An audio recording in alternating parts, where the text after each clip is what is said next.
The views expressed in this program do not reflect the views of the staff, management, or licensee of this station.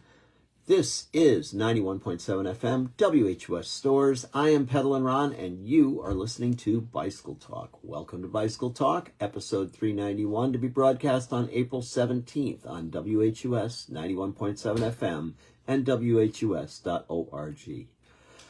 Welcome to Bicycle Talk with my friendly co-host, the lovely Dr. Fran Storch. If you're watching on Facebook Live, please feel free to comment. We should be able to get back to you.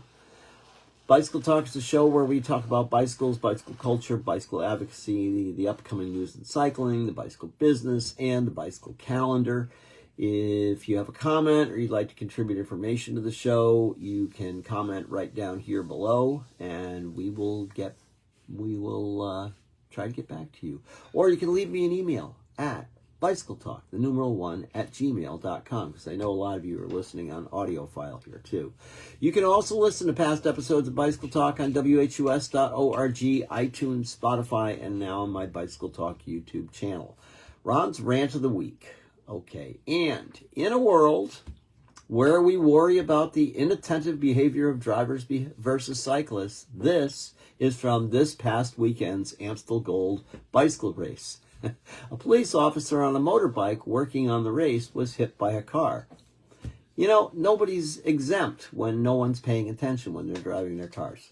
Just a point. It's a rant. I'll move on. And there's more in the show, and I'll explain exactly what happened there and how it altered the race a bit. Anyway, on a positive side, Tom Pidcock finally pulls it off. Where was Matthew Vanderpool this weekend? The classics, we're not done yet. We still have the Amstel Gold race. Well, actually, no, we just did the Amstel Gold race. We still have La Flèche Wallonne and on April 17th, and the Liège-Bastogne-Liège, which is coming up on April 17th. Is that right? I got that backwards. Anyway, doesn't matter. Anyway, we have more racing coming up. We're really, really cool. Oh, I know. The Liège-Bastogne-Liège is April 21st, 2024. So, fun stuff. Couple more classics coming up. We'll see if Matthew comes out of recovery. I don't know what happened, but he didn't finish so well this time. And he's been winning all the classics. Maybe he needed a rest. I understand rest. I get that. So, other thing on the positive side, bicycles in politics. Oh yeah, we're going there. I talked about that last week, but never got to it. We are going to get to it in this week's show. And we're going to talk a little bit about the Congressional Bike Caucus that happened. We need to meet our new Congressional Bike Caucus chair, Mike Thompson. Okay? I'll talk about it a little bit more in the show, but there's a lot of good things going on there, and we'll get to it later on in the show. Mechanical Minute and cycling tips. 5 tips to start the spring cycling season on a high note. This is from Bicycling Magazine. They always have lots of fun stuff. So I reference them occasionally because of that, and this came out just recently, and it's all about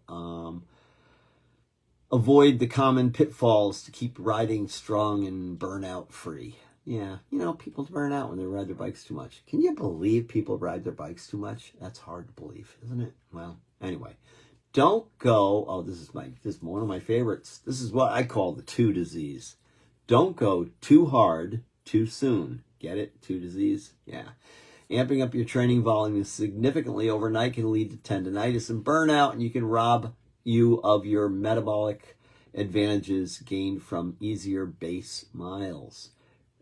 Okay, crank the intensity slowly while building overall training volume by 10 to 15% per week. The 10% rule, I've talked about this in the past. If you've been listening to me for the number of years that I've been on the air, I'm always talking about the 10% rule. Never increase more than 10%. Because when you do, your body will not recover as quickly from it as you would like it to, even though you're so jazzed because the weather is so nice. And I've only got this 1 week of really nice weather, and then it's going to rain next week. You gotta settle out here. Settle out. So 10 to 15% per week is a great way to manage it and keeping it actually feasible also. So don't miss out on your group rides. Yeah, use your friends to boost your skills. Because, when you're riding on a group ride, you're riding with friends, you start to remember about how, not to cross a wheel, and how to be friendly and kind to one another, and how to ride alongside one another and have a nice conversation and actually enjoy the ride. It's kind of a cool thing. So don't forget to make sure that you do your group rides, because it helps you with your skills. It's really, really good. Don't do the same old intervals. So if you are training, quote unquote, for riding your bike harder, faster, longer, stronger, then the old school methodology is doing long blocks of tempo or threshold work. They're a little played out. Spring is a time to spice things up a little bit with zone ladders, over-unders, and ramp sets. So what the heck is a zone ladder, an over-under, and a ramp set? Here we go. Ladder workout, you start with 5 minutes at zone 3. That's your heart rate right there, or your, what I like to call, comfortably hard. And 3 minutes at zone 4, which is tending to run over that 80% range, so you're getting up there a little bit. And then 1 minute at zone 5, and then work your way back down. Whew, those are hard. Those are real hard.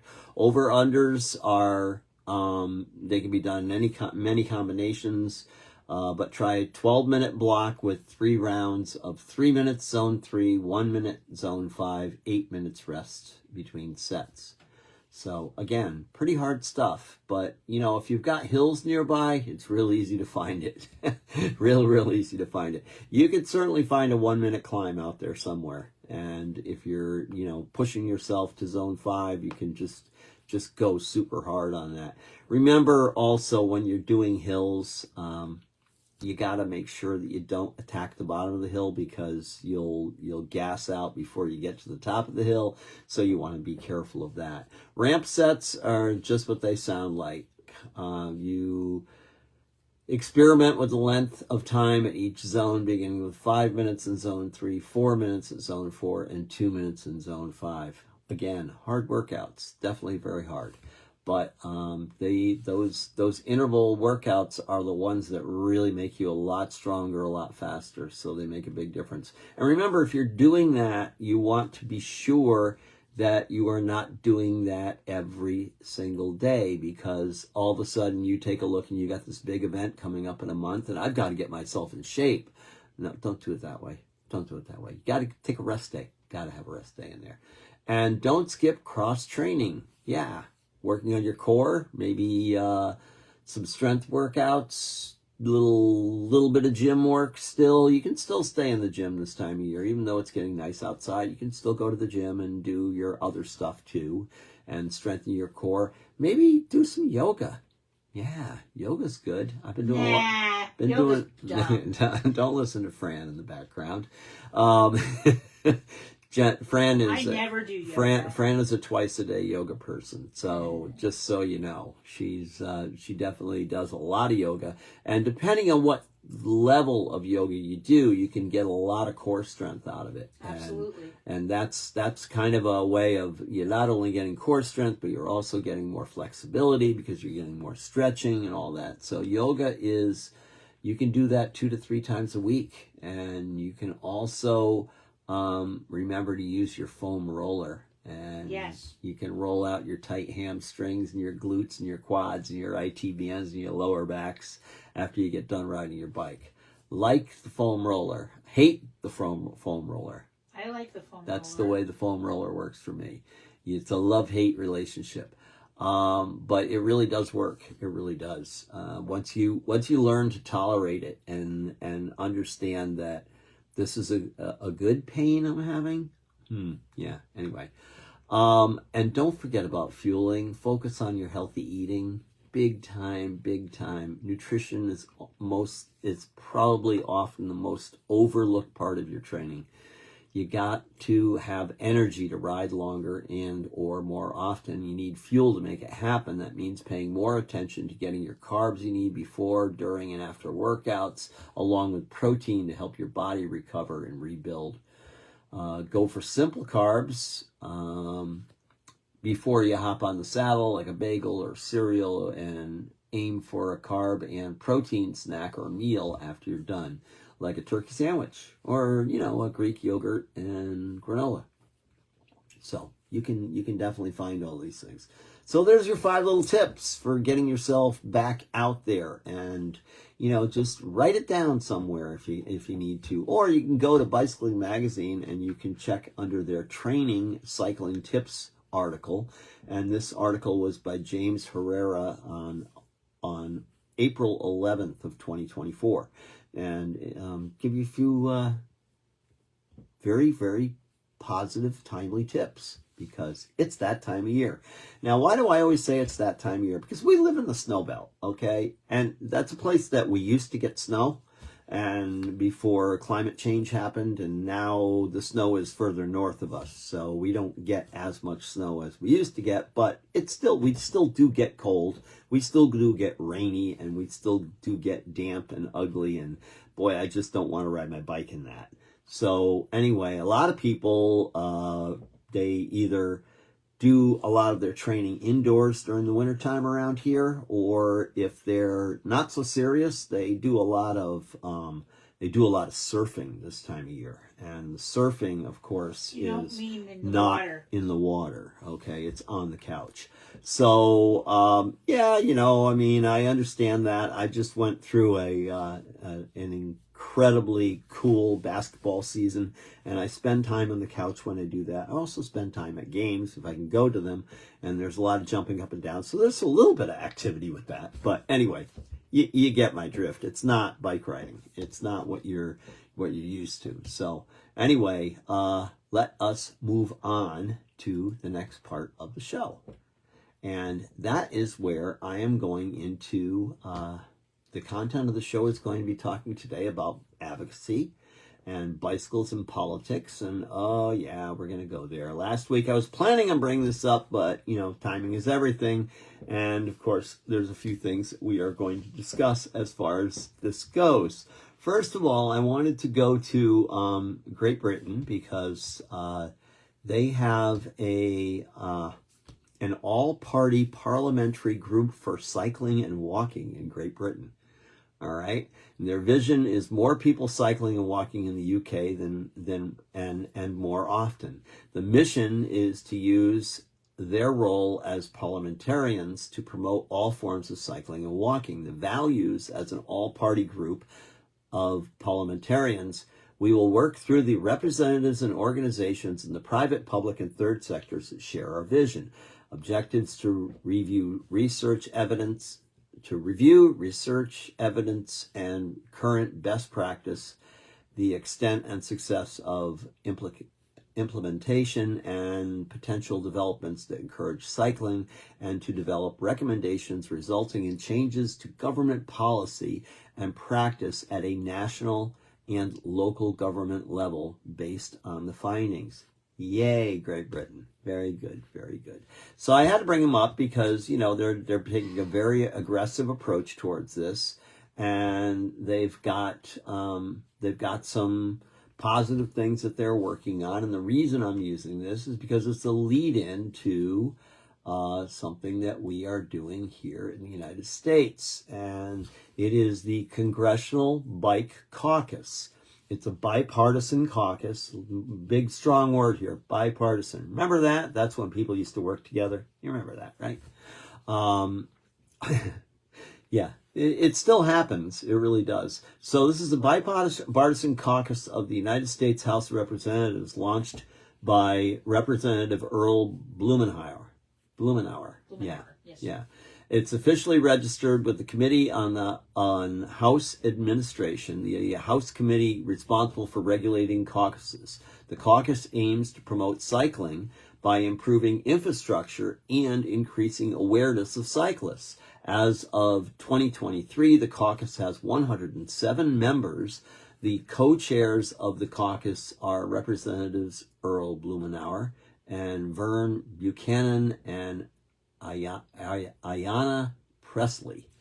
All right. So That's what's going on there. So we actually have something here in the United States, and I wanted to bring this up. Why did I want to bring all this up? Because if you go to this week's, actually today's Streets blog, you will find a lovely article here called "The Bike is the Cure." Meet new Congressional Bike Caucus Chair Mike Thompson.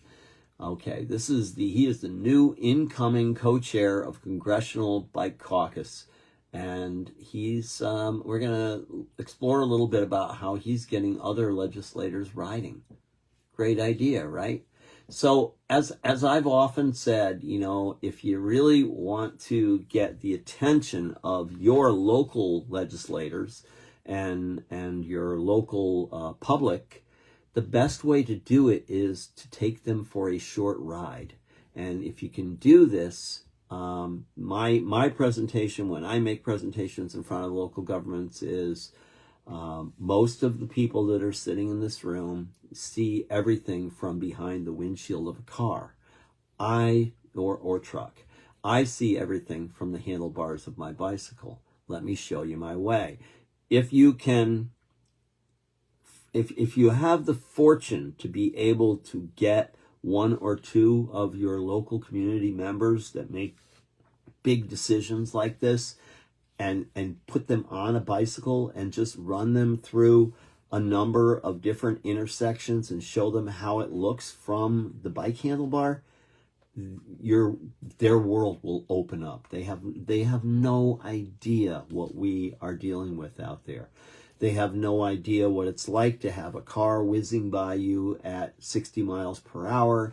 They have no idea what it's like to be sitting at a stoplight in a perfectly good position and legal position on your bike and having someone honk the horn behind you because you're in their way. The light is red, by the way. The light is red. Remember that. They can't go any further forward than the amount of space that your bicycle is taking up in that lane. But because you are in front of them, they are just completely upset. And that's got to end. That's just got to end. That's a huge problem, and it needs to be addressed. And the best way to do it is to bring some local bureaucrats out for a little bike ride. And I encourage this because we have a ride of silence coming up here in stores on May 15th. I think it is 15th. Anyway, I'll talk about that at the end of the show, and because I've been repeating that every week. And it's a great time to invite your local council members out for a ride so they get to see exactly what it's like to ride on the streets where there are cars. And, the ride of silence is pretty safe because we have a police escort and we have the Yukon Police Department doing all the hard work, stopping the traffic, making sure that we can safely get through. But it really does enlighten people as to what's going on. Matter of fact, you know what? I am going to talk with my local Bike Mansfield group here about inviting the town council for the ride of silence. That's a great idea. See, good ideas come from this show. It's a good thing. So here we go. Here we have a little talk here about the Mike Thompson. I'm sorry. So he's gotten a few more than his more than a few of his fellow legislators to see what the world looks like behind a set of handlebars. Once again, as I was talking before, you want to get people on the bikes behind a set of handlebars so they get to really see it, get to really feel it and envision it and hear it, hear the noises around you. And, it changes it when you're in that environment. So, this gentleman is a wine country native that fell in love with the bicycle as a sport and as a means to get around and a powerful policy tool, why he doesn't consider himself a cyclist despite a lifetime spent in the saddle, and how he hopes to build on Blumenauer's legacy. So he doesn't want to mislead anyone and tell you that he's a cyclist, okay? but he's a bicycle enthusiast. That's a good thing, okay? He's been riding a bike for a long time. He started out when he was a kid. And hi, Fran. Hi. And when he was, it was his first experience of freedom, as it is for a lot of us, right? We get on a bike and all of a sudden we have this wonderful feeling of freedom and independence, which is really cool. So he allowed him to get around a little town where he grew up, and he lived on his bicycle. That sounds just like me. That's exactly what happened with me. It's the way I got around town. We didn't have Mom in the minivan available. Mom was working part-time and Dad was working full-time. And if I needed to go anywhere, I just rode my bike. And I would, ride across town, which wasn't very far. It was only 4 or 5 miles. But I could ride across town. I could visit my friends and I could ride back home. And it just gave me that ability to have a vehicle of which to transport myself. It was like in Stranger Things. In a timely manner. So like in Stranger Things. Yeah, whatever happened to Stranger Things? We stopped watching that. We should start watching that again. Start watching it again. Yeah, we should. You should. It's interesting. So anyway, he also has cycled as an adult for decades. He's done bike touring. He's ridden century rides, metric century rides. And he does do recreational riding all the time. This guy's a cyclist. I don't care what he says. He definitely falls into what I would say as not an occasional bicycle enthusiast. This man is a cyclist. He likes to ride his bike. So this is a good thing. And this is a good thing because he gets it. He gets it, and he can then deliver his message a lot better. He's been a member of the Bicycle Caucus in Congress since he came to Congress, which was in 1999. He's been trying to promote cycling on the Hill, and it's become very, very popular. He started a biking group during COVID where they would ride before work, and then he expanded that to pick up various community members. We've had rides where we were joined by the Secretary of Transportation, U.S. senators, House members, various staffers, and bureaucrats from across the campus here on Capitol Hill. And hopefully, with the weather breaking, we'll be able to get back to our morning rides again. I like this guy. This guy's got it going on. He's, he's kind of doing a kind of a pedal and run thing. I like that. And a pedalin' Fran, too. She's in the background here. Pedalin' Fran was out this past weekend, and she was riding her bike with the Thread City Cyclers. Yep. And so she led a little bike ride, and they stopped at a nice little cafe down in Franklin, Connecticut, and got some treats, and then rode back home. Really good treats, yeah. Well, we don't go to places that don't have really good treats, right? So he says here, anything we can do to promote cycling, I think we should be doing. He says he's on the tax committee, and he had the honor of serving on that committee with his good friend and colleague, Earl Blumenauer, who started the Bicycle Caucus and asked him to assume the caucus chairmanship after he leaves Congress. And he says those are really big shoes to fill, and I'm not going to let him just escape. I look forward to working with him to contribute to grow the caucus, to continue work on good public policy that will make it easier for the people to ride their bikes safely and make it easier for communities to provide safe cycling areas to both create a healthier and happier community. I say often, here it is, I believe the bike is the cure. I have to meet this guy.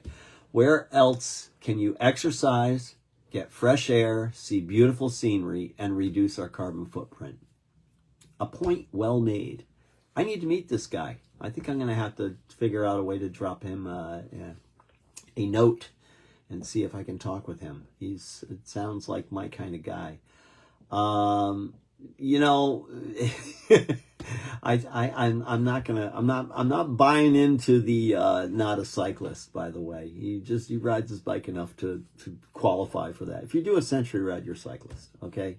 That's kind of like if you've done that, that's a major inauguration to the cycling world, to be able to ride your bicycle 100 miles. It's not an easy thing to do. Or 62 miles, 100K. Those are major events. Kind of like what's going on here today, because it's Patriots Day here in the Northeast, otherwise known as Boston Marathon Day. That's a day that you get to take off from work and bring massive amounts of alcohol out to the city streets of Boston and yell and scream for the runners that are running by you when they're competing in the marathon. And yes, it is a big celebrated event, and it usually ends up with also stumbling into Fenway Park afterwards and watching a Boston Red Sox game. And it's Patriots Day. It's the whole state of Massachusetts takes a day off. It's very interesting. But anyway, moving on. We're in the bicycle world here right now. So he says that bicycling for him is a real release. It's how he gets his exercise, and it gives him an opportunity to ride with other people, to talk to constituents, and experience the beauty of the outdoors. And I think that once my colleagues experience any part of that, they have a better understanding of how important cycling is. You know, they are, a few years ago, I remember hearing the corporate types, corporate America types, talking about how, golf was getting to be not as popular because they brought so many different people into the executive world, and that cycling was becoming the new golf. Because again, it's bonding.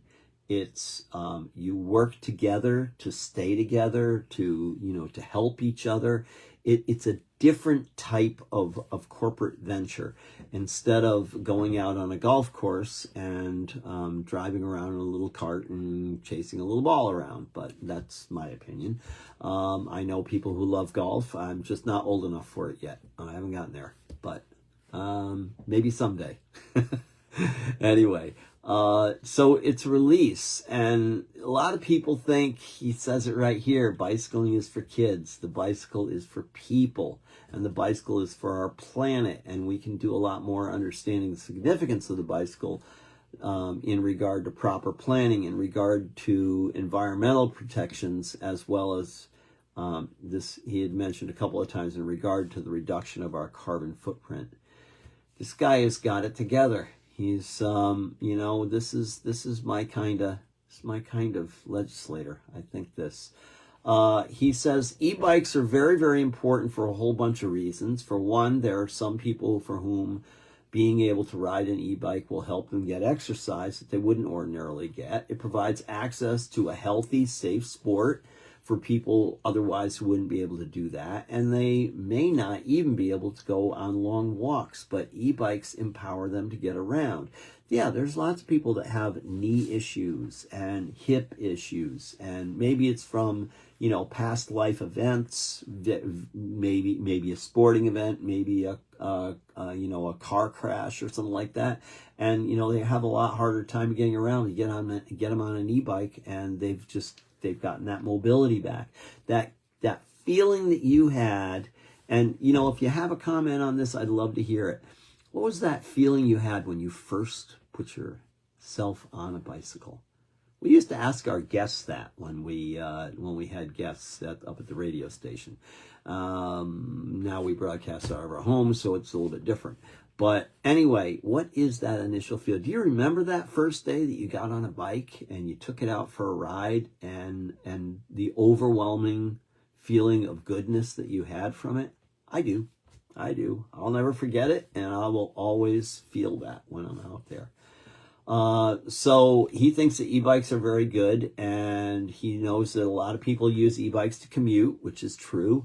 Here in Washington, he can look right out his office window and onto the street and he sees nonstop cyclists. DC is doing a lot of good things for cycling right now, and so many of them are on e-bikes. There'll be a mother, a mom and a dad, 2 kids on an e-bike, and he says, I see them coming and going to the grocery store. It makes sense to expand the number of e-bikes that are out there, and he says he's hopeful that he'll be able to get a tax credit that will allow people to a little bit of a break to buy them. There are tax credits out there in certain states. I think it's just regional right now. But we had such a success with the with the tax cut that we did through Energy CT here, that I think the window was only open for about a day before all the credits were used, all the claims were made against them.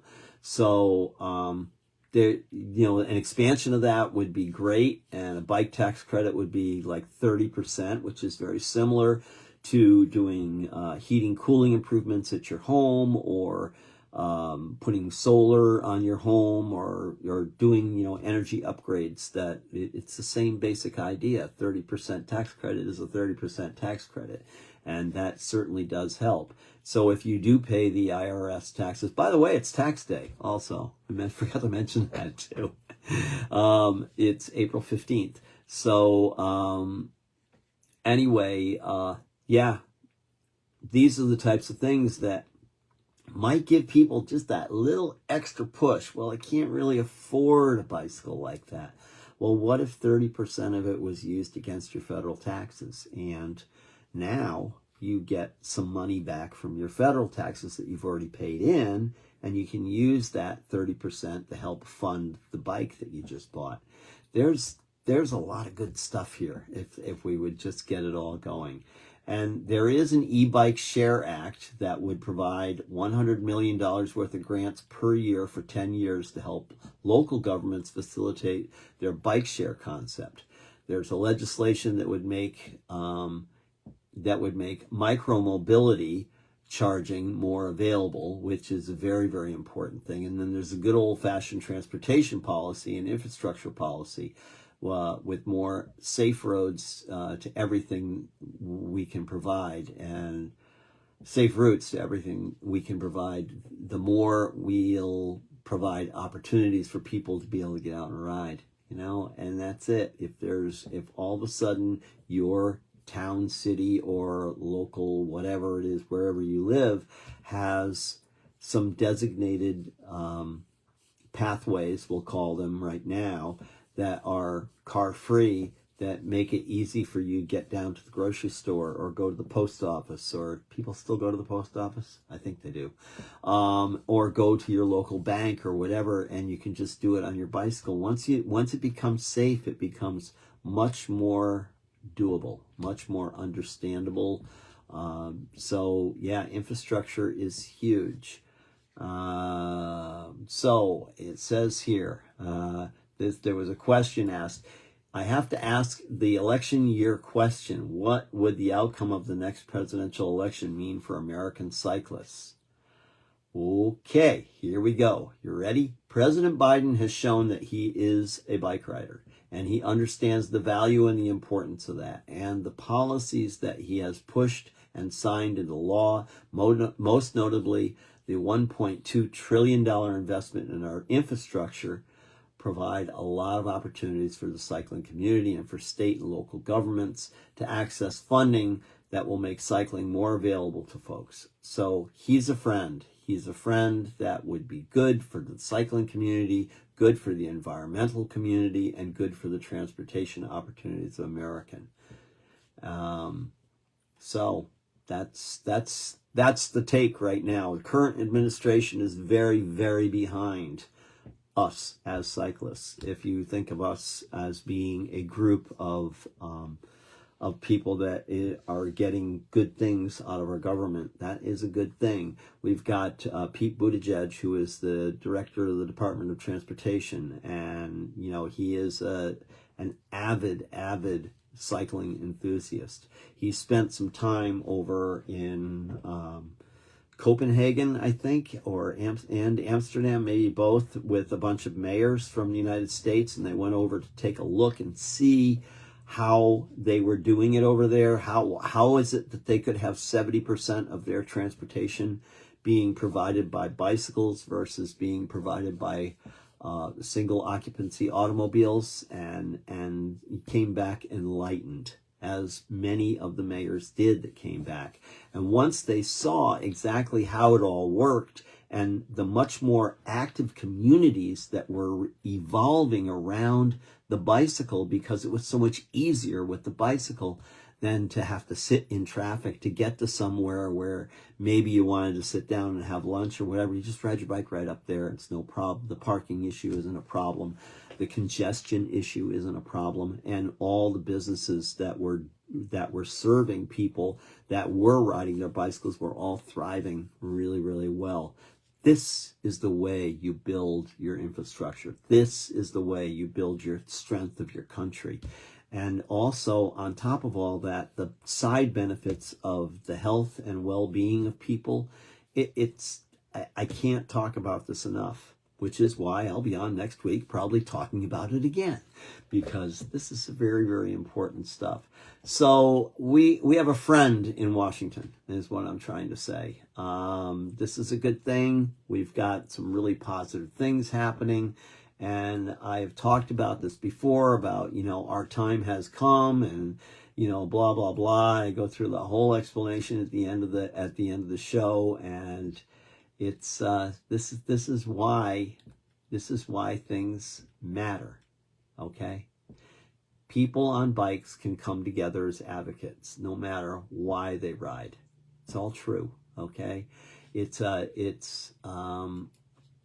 really is a phenomenon that is very, I guess I can say it's somewhat infectious, because once you start on the bike and once you start riding your bike back and forth and doing things, I just did a little bit of commuting last week, not this past weekend, the weekend before, went to the grocery store and actually parked my car in town so that I could put it on a charger.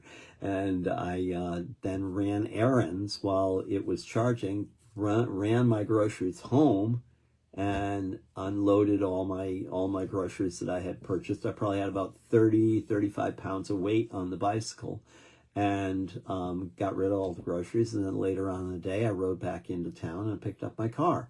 So, it's just, and there's something about that, I remember last year I'd spent a lot more time, a lot more focus on making sure that I rode my bike at least one day a week, that I was going to be using it for basic transportation and or, picking up things, running errands, that sort of thing, and trying to just avoid getting in the car altogether. And you just feel better when you do it. It takes a little bit more planning. Yeah, you got to think about that a little bit more.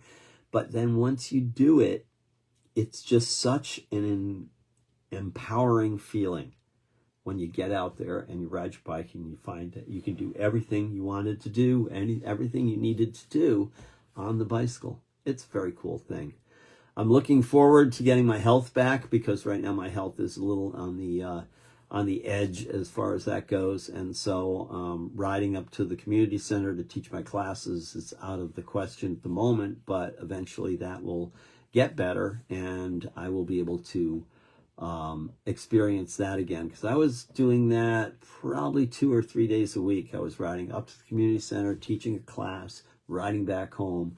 So I'd have an hour on the bike between going up there and coming back, and then I have another hour on the bike in the teaching the fitness class, and it was great.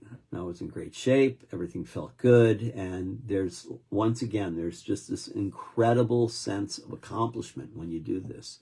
It just makes you feel so good. Sigh. Okay, so anyway, it's gonna happen again. It's gonna happen soon. I am still fighting with a body response to a pharmaceutical that was being used to control my cholesterol due to my heart issues that I had over the last couple of years, and I am hopefully detoxing from that, and we'll get back to the point where I feel strong and get out ride my bike on a regular basis. But I couldn't even lead the ride this weekend. Fran led the ride because I have no power. I have nothing at all. And I'm not going to take a perfectly good bicycle out for a walk. I'm just not going to do it. I'm just not going to do it. That's kind That's sad, but also funny. It's sad and funny, at the same time. But yeah, and someone said something to me in spin class about that a couple of days ago, and they said something. Oh man, I got that at one point, and I had to walk, and I said, oh, you should never ever take a perfectly good bicycle out for a walk. Do you see that you have a question? But I have a question. I do not see that I have a question. I will look. And I'll ask you. There are credits for bikes. Let's see. Okay, Joe says, why would there be tax credits for? Why wouldn't there be? Is that what? Why would there be tax credits for non-e-bikes that don't create any emissions? Well, there should be tax credits for non-e-bikes. That's a very, very good question. And, they're willing to give it to an e-bike, but they're not willing to give it to a regular bicycle. That's a very good point. And that is something that, that should be brought up, because the e-bike is, as it is, has a carbon footprint. There's a footprint behind it, because there's a battery involved, and it's a different level of manufacturing involved, and it is not as simple as the regular bicycle is. Joe, you make a great point. You really do. Maybe we should start trying to figure out a way to bring that up. That would be something I would highly encourage you to talk to your local representatives, town figures, whatever. I think you really got to go to the state level on this and talk with them about it. The Transportation Commission would be a great place to go for that. Even going federally to Transportation Commission on that. If you're buying a bicycle and you're using it for your transportation and your way of getting around, why are you not given a tax credit for it? Because you are for all these new technologies that are out there. The cars, the bikes, all the scooters even, I think, have tax credits. I don't even get me started on scooters. I don't like going down that road because it's a very slippery slope, and it'll boil my blood, and I'm not into boiling blood these days. So wait, let's shout out to Joe. He's listening. Why don't you come over here and talk to me close to the mic, and then we can. So shout out to Joe. He's listening from Sarasota, Florida. He's a member of the Great Gulf Coast Velo Club. He's one of those guys. Yes. All right. Hey, yes. All right. Yeah, we haven't seen those guys in a while, and we haven't been down there in a while. But they always listen. But they do listen in. Yes. That's a really good thing. Yep. And But that really does bring. I'm going to do some research on that, Joe, because this is kind of this is intriguing that we would have a tax credit for an e-bike and not have a tax credit for a regular bike. And I can see where it's going to open a huge can of worms, because there are going to be people that are saying, "Oh, you're going to let kids get tax credits on their bicycle." No. We're not talking kids. We're talking about taxpayers, all right? Kids are not taxpayers. The parents are taxpayers. But this is an entirely different thing. And if you are using it for transportation, if you are legitimately using it for transportation, why don't you get a tax credit on it? Now, if it's your recreational activity and you should get a health care benefit from it. Well, you do actually get a health care benefit from it physically yourself, but maybe there should be some sort of a tax credit there too. We've got, what the problem here is, just so you know, is we got the whole thing backwards. Everything is just going backwards right now. And in order to go forward, we need to totally change the way people think about bicycles. And that is why I'm here. I'm looking up here to see if I have that book. I think I left it downstairs. I have a book that was written a number of years ago, which explains how the bicycle could completely change the world in so many ways. And why not tax credits for bicycles? And why not tax penalties for internal combustion engine cars? There's an idea. That'll go a long way. Like I said, the can of worms that you open becomes like enormous and very, very involved. And so, but yeah, you make mention of it. It's really, really good. We're going to explore that. I like that. Hold that thought, Joe. We're going to come back to that maybe in another week or two. and see what we can do about, drumming up some really strong arguments for tax credits on a perfectly good working commuting bicycle. I like it. I like it a lot. Good one. Okay, I'll get back to it next week. I'll do that. But right now, I got to continue to go on forward with what I had written down here today that I wanted to talk about. And I'm going to switch gears now from the my advocacy hat, and I'm going to put on my bicycle cap, my cycling racing cap, because we got to talk a little bit about what's going on in the world cycling racing world. And this past weekend was the Amstel Gold Weekend. I was telling everyone it was the Bastion Bastion, and I was completely wrong, but I get confused. I'm old. It happens. So anyway, that one's coming up. We'll get to that one. But the Amstel Gold was this weekend. It's one of the many classics that we have, the monument races, as they call them.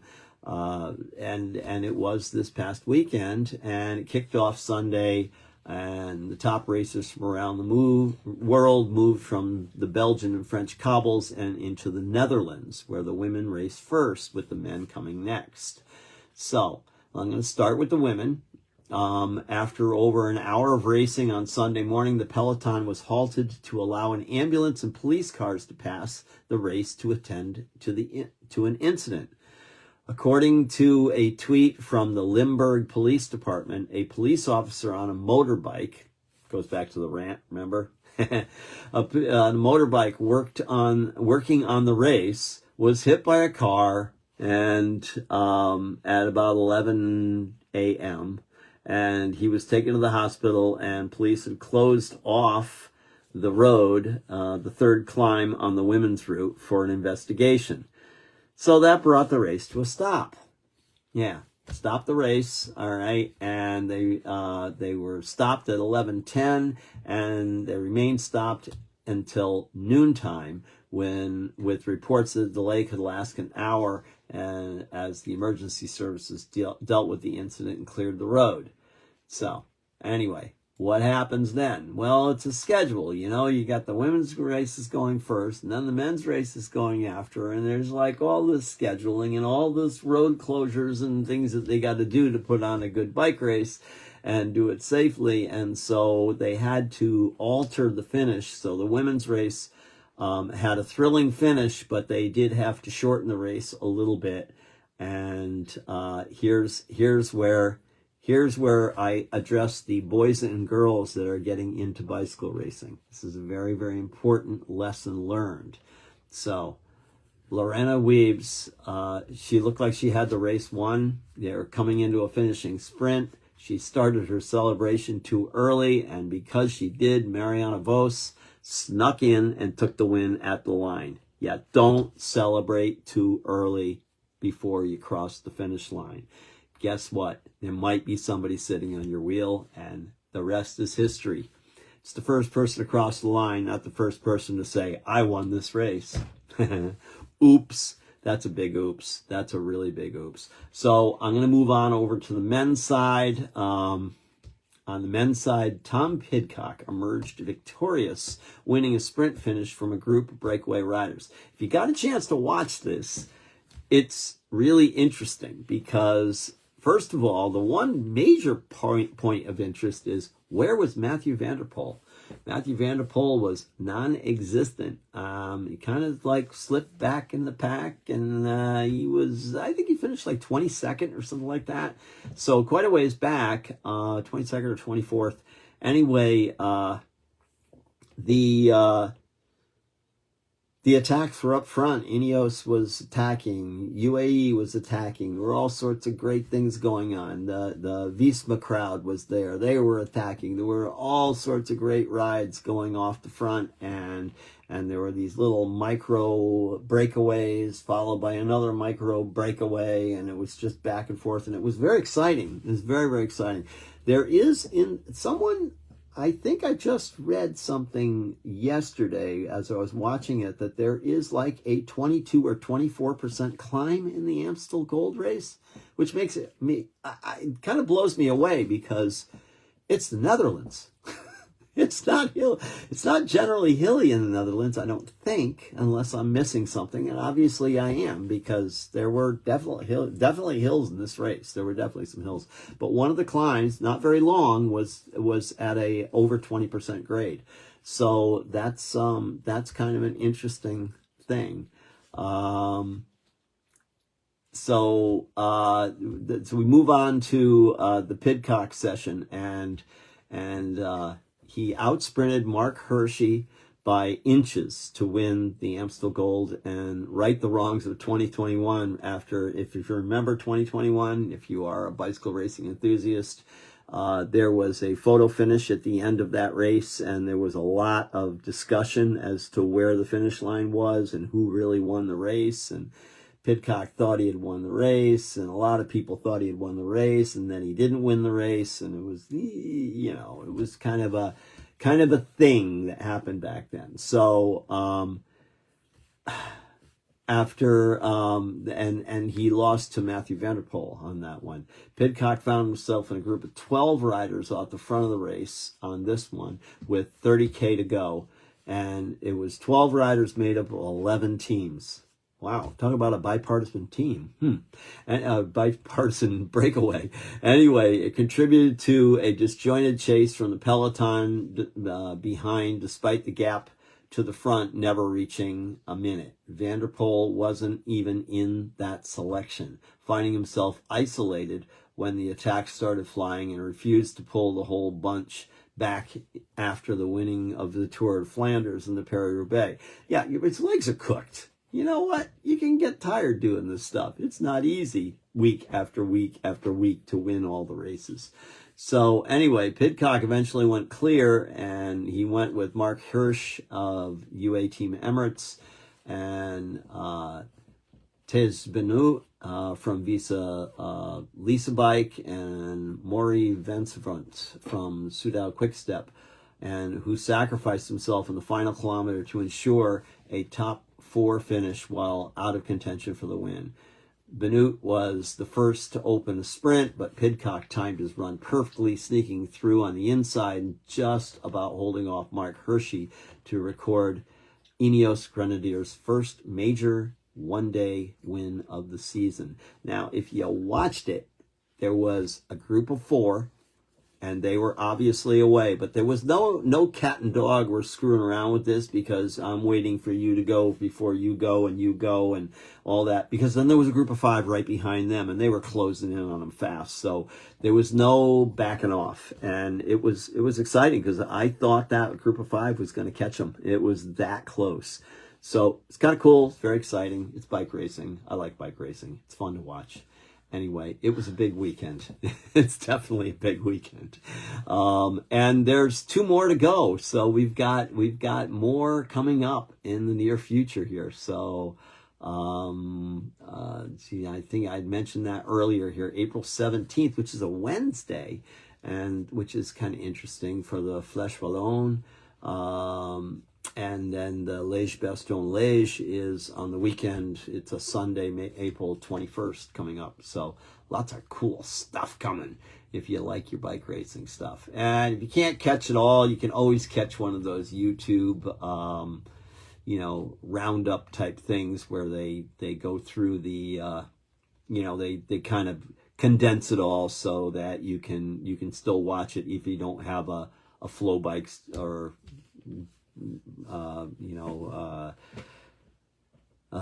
membership or something like that. So, because sometimes those can get expensive.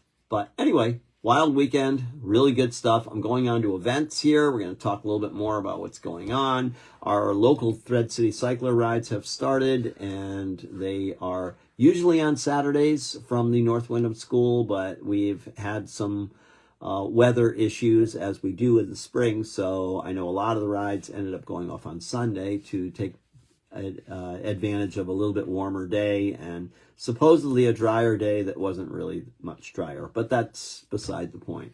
Anyway, there were spotty showers all day yesterday, which was kind of interesting and too bad. But you know what? If you get wet when it's warm versus getting wet when you're cold, I'd rather get wet when I'm warm.